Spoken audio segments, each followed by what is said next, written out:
I guess today we'll be looking at a game between Magnus Carlsen and Agadmator in hand-brain chess. Magnus' friend was playing the brain and Magnus was making the moves.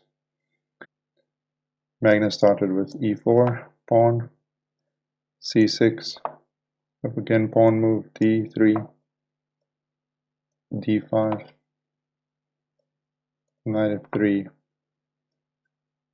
knight d7.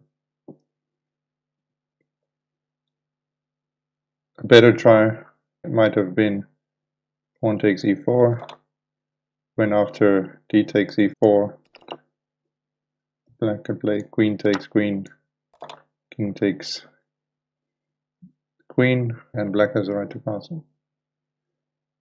So if we go back, knight d7, knight c3, g6. Now white is threatening to win a pawn, so e6 would have been better than keeping the triangle formation, allowing the bishop to move to b4. So the queen e2, bishop b4, g3, and black will be able to develop and castle, and white also. So after g6, Magnus wins a pawn. He takes d5, bishop g7, and Magnus just continues taking pawns, so he weakens black's structure. Now bishop e2, knight f6, continuing to develop. Bishop e3, this is to also prevent queen b6 attacking b2. Castle, castle, and then e5.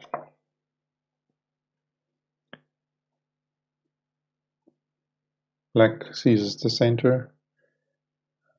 Better might have been also to play queen c7, supporting the e5 square.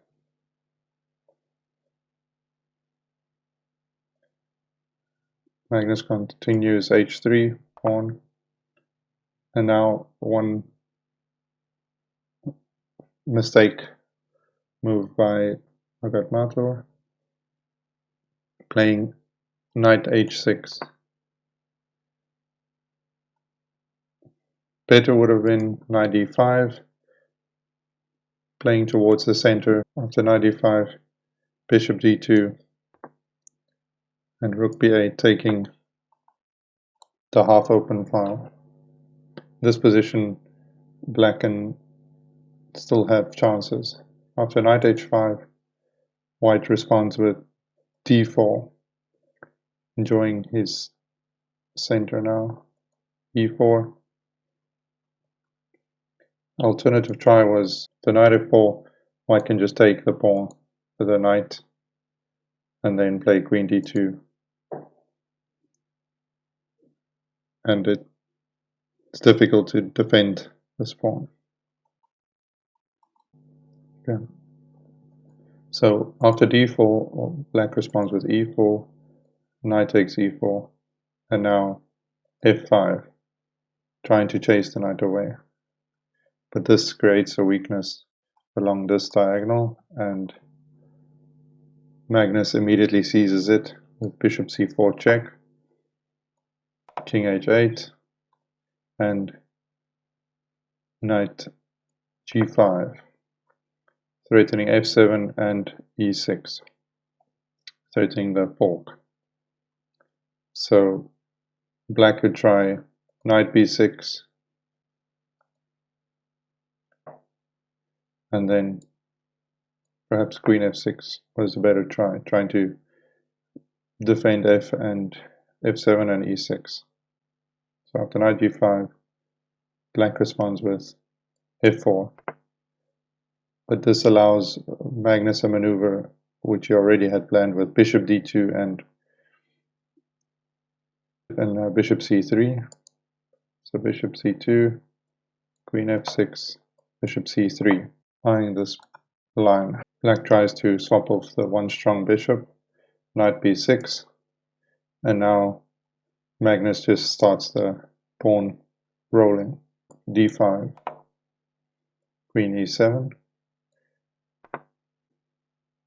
either queen d6 or queen d8 would have been better.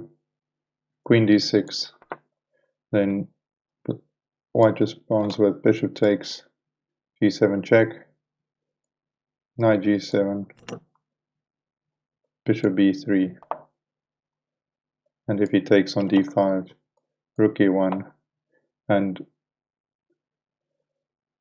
find it difficult defending f7, h6, knight e4, the knight escapes because of the pin, and if black played queen d8, we would have had bishop b3, bishop takes c3, pawn takes e3, pawn takes d5, rook e1, and h6, and then white could play knight e6 with an advantage. So after d5, black tried queen e7, but this just runs into a tempo. After d6, he plays queen e8, again running to another tempo on rook e1, and now queen d8, 2 tempos down. Magnus goes for the kill. There was knight e5. White could also try rook e7, and then after knight c4, bishop takes g7, knight takes g7, and then queen d4 with the attack on the knight and checkmate. So now black tries to defend with either rook d8, he runs into knight f7, checkmate. If after queen d4, he tries knight to e5, that just loses the knight, knight e5, and then threatens f7 again, king g8, and now knight g4. And it's impossible to stop the checkmate coming. Knight f5, knight h6, check, running into queen g7 checkmate. So after queen d8, knight e5, and queen takes g5, we get knight f7 check, rook takes f7, rook e8 check, rook f8, and rook takes f8 checkmate. Thank you guys for watching the video. Please leave a like and subscribe. Thank you. Enjoy your day.